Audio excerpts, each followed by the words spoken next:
আজকে আমি তোমাদেরকে যে বিষয়টা শেখাবো সেটা হলো how to create passport size photo. তো প্রথমে যেটা করতে হবে তোমাদেরকে হলো ইমেজটাকে এভাবে ধরে ফটোশপের মধ্যে নিয়ে এখানে ছেড়ে দিতে হবে। এরপরে হলো এখান থেকে প্লাস আইকনে গিয়ে এখান থেকে তোমাকে পেন টুলটাকে নিতে হবে, পেন টুলটা নিয়ে পাত করতে হবে। আমরা পেন টুলটা নিয়ে এখানে পাত করে দিলাম, ধরে আমরা সুন্দর করে পাত করে দেবো।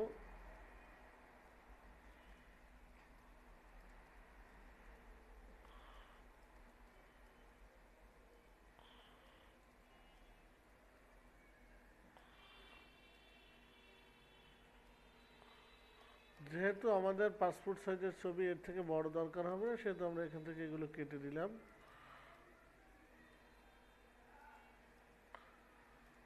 এভাবে সুন্দর করে পাত করতে হবে।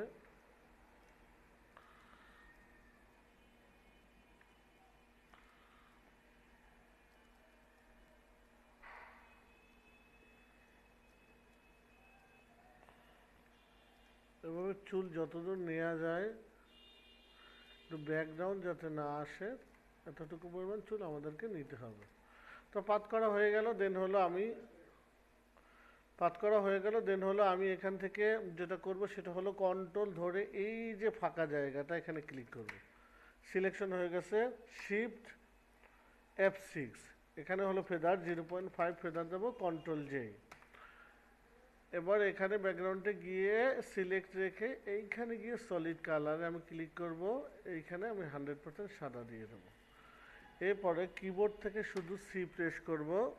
এখানে আমি লিখব 1.5 ইঞ্চি ইন্টু 1.9 ইঞ্চি, আর রেজুলেশন থাকবে 300 বা 600, এটা আমাদের নিজস্ব অনুযায়ী আমরা নিয়ে নেব। এরপরে হলো আমরা ফটোটাকে ক্রপ করে নেব, আমাদের যেভাবে দরকার সেভাবে আমরা ফটোটাকে ক্রপ করে নেব। আমাদের ফটোটা ক্রপ হয়ে গেছে। কন্ট্রোলারটা আইডি আমরা চেক করব, 1.5 ইঞ্চি 1.9 ইঞ্চি 600 রেজুলেশন, আমাদের কাজ কিন্তু হয়ে গেছে। দেন হলো আমি এটাকে সেভ দেবো। তো আমরা যখন ফটোশপে এই ছবিটাকে সাজাবো যে প্রিন্টের জন্য, কন্ট্রোল এন দিয়ে আমরা একটা লেয়ার নেব। লেয়ারটাকে আমাকে অবশ্যই এটা হলো A4 সাইজের হতে হবে। তো আমি সি এখান থেকে ক্লিক করব। এবার হলো আমাদের A4 সাইজ হলো 8.27 ইঞ্চি ইন্টু 11.69। আমরা এন্টার দিলাম, আমাদের পেজ ক্রিয়েট হয়ে গেল। এবার আমরা এখান থেকে পাসপোর্ট সাইজের ছবিটা এইখানে গিয়ে আমি ক্লিক করে কন্ট্রোল ধরে ক্লিক করে সিলেকশন, কন্ট্রোল সি দিয়ে কপি করব, কন্ট্রোল ট্যাব দিয়ে আমরা ওখানে যাব, কন্ট্রোল ভি দিয়ে আমরা এখানে রেখে দেবো। এরপরে কন্ট্রোল টি দিয়ে আমরা এটাকে ধরে নির্দিষ্ট একটা জায়গায় আমরা এভাবে সাইজ মতন বসাই নেব। এরপরে কিবোর্ড থেকে শুধু যে চাপবো, এরপরে কন্ট্রোল অল্টার ধরে আমরা এটাকে কপি করব আমাদের যতগুলো কপি প্রয়োজন। এইভাবে আমরা কপিগুলো করে নেব। এরপরে এইভাবে করে আমরা পুরো পেজ সাজাতে পারবো। এরপর আমরা এটাকে সেভ দিব। এখানে আমরা এটাকে জেপিজিতে সেভ দিলাম একটা অ্যানাদার নাম দিয়ে।